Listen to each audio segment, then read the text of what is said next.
सज्जनों, भगवान राम की कथा अवतरण के बाद अगर केवल संस्कृति में रह जाए तो उसे सभी को समझ पाना बहुत मुश्किल है।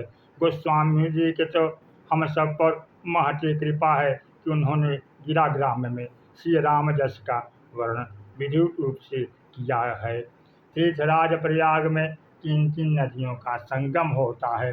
गोस्वामी जी कहते हैं कि श्री राम कथा गंगा ही नहीं बल्कि जमुना भी है, श्री राम कथा सरस्वती भी है। इसलिए वाल्मीकि जी कहते हैं, कथा तुम्हारी सुभग सरी नाना। तुलसीदास जी कहते हैं कि यद्यपि हम जब प्रयाग में जाते हैं तो वहाँ पर 2 नदियाँ गंगा जमुना तो प्रत्यक्ष दिखाई देती हैं, पर सरस्वती नहीं दिखाई देती। परंतु हम श्रद्धा से मान लेते हैं कि यहाँ सरस्वती हैं। इसी प्रकार राम कथा का एक रूप वह भी है जो सरस्वती के समान है। ईश्वर का जो ज्ञानमय रूप है वहीं सरस्वती के समान है। जैसे सरस्वती अव्यक्त हैं उसी प्रकार ब्रह्म भी अव्यक्त है। केवल व्यक्त को ही प्रामाणिक मानिएगा तब तो आपको यही लगेगा कि संसार तो दिखाई दे रहा है पर ब्रह्म दिखाई नहीं दे रहा है। किंतु प्रत्यक्ष दिखाई न देने पर भी हमारे पास श्रद्धा की जो दृष्टि है उसके द्वारा हम प्रयागराज में सरस्वती जी का दर्शन कर सकते हैं। श्री राम कौन है? अव्यक्त हैं कि व्यक्त हैं, निर्गुण है कि सगुण है? इसका उत्तर यही है कि अव्यक्त तो उनका रूप है ही। वे जब अव्यक्त रहते हैं तो निर्गुण हो जाते हैं और व्यक्त होते हैं तब सगुण हो जाते हैं। राम कथा में जो लीला चरित्र गुण है उनके मूल में अव्यक्त ब्रह्म तत्व ही विद्यमान है। गोस्वामी जी इस बात को स्पष्ट करते हुए कहते हैं कि भाई, प्रयाग में एक अव्यक्त को जोड़े बिना त्रिवेणी संगम तो बनेगा ही नहीं। इसी प्रकार से व्यक्त के मूल में अव्यक्त ब्रह्म तो होता ही है और वह अव्यक्त ही व्यक्त होता है। इसलिए रामायण में गोस्वामी जी भगवान राम का वर्णन करते हुए बार बार यह बात याद दिलाए बिना नहीं रहते कि भगवान राम साक्षात ब्रह्म है। महर्षि वाल्मीकि जी भी इसके सिद्धांत का प्रतिपादन करते हैं। भगवान राम जब उनसे पूछते हैं कि मैं कहाँ रहूं, तब महर्षि वाल्मीकि जी वेदांत की भाषा में कहते हैं। वेदांत में ब्रह्म को दृष्टा माना गया है और महर्षि वाल्मीकि इसी सिद्धांत को दृष्टिगत रखकर राम जी से कहते हैं, जब पेखन तुम देखनिहारे, विधिहरि शंभु न जावनिहारे। तेऊ न जान नहीं बरम तुम्हारा, और तुम्हें को जाननिहारा। सोई जान नहीं जेहु जनाई, जानत तुम्हें होई जाई।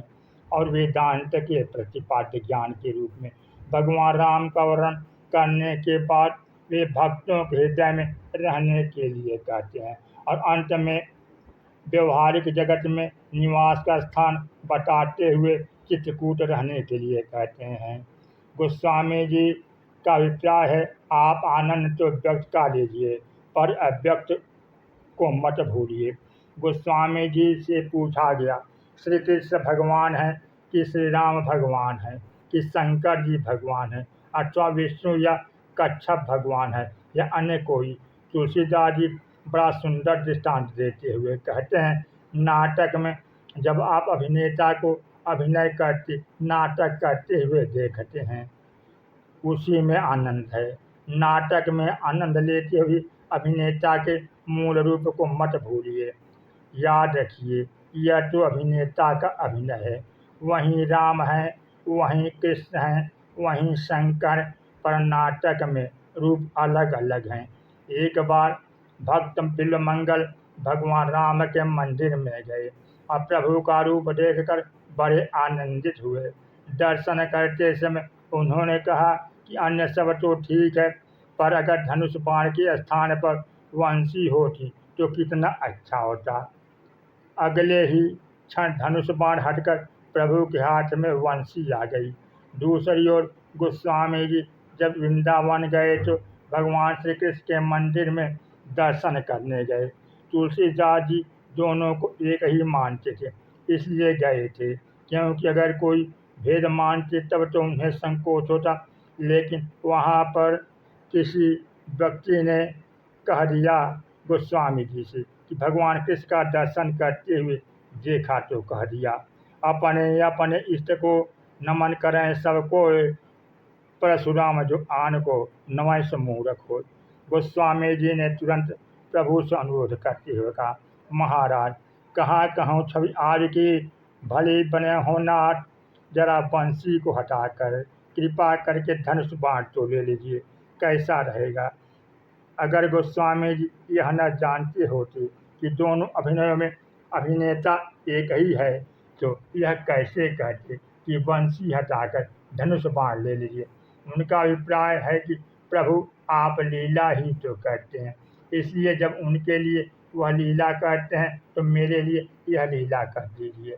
मगर अपने अभिनेता को केवल उतना ही मानना, नाटक करने वाले को उतना ही मान लेना अच्छा नहीं है। वह तो अपने पूरा समझा नहीं, इसीलिए गोस्वामी जी कहते हैं, जथा अनेक वेश धरी नित्य करई नर कोई, सोई सोई भाव दिखावई लेकिन आपुन हो न सोई।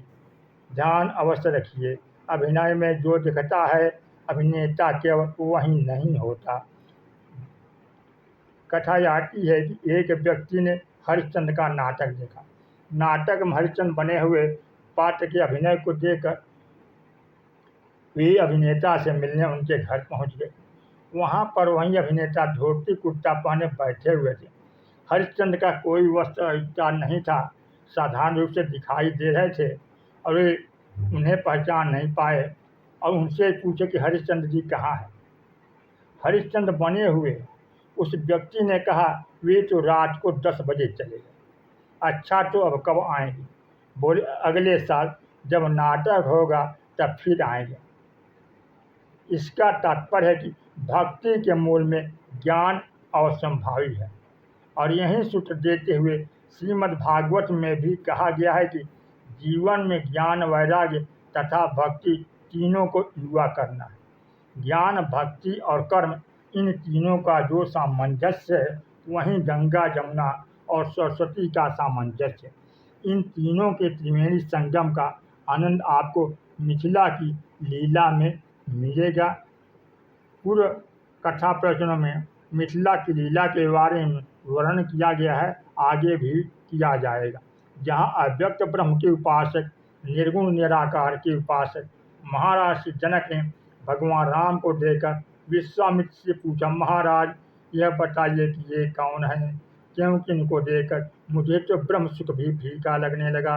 इन्हीं बिलोकत अति अनुरागा, बरबस ब्रह्म सुख ही मन त्यागा। और मिथिला की कथा में भी तीनों का सामंजस्य, वहाँ पर भी ज्ञान मई भक्तिमयी और कर्ममयी कथा है।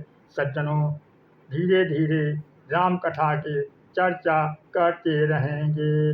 जासु कथा भव भेषज, हरन घोर त्रिशूल, सो कृपाल मोहि जो पर, कृपा करहु अनुकूल।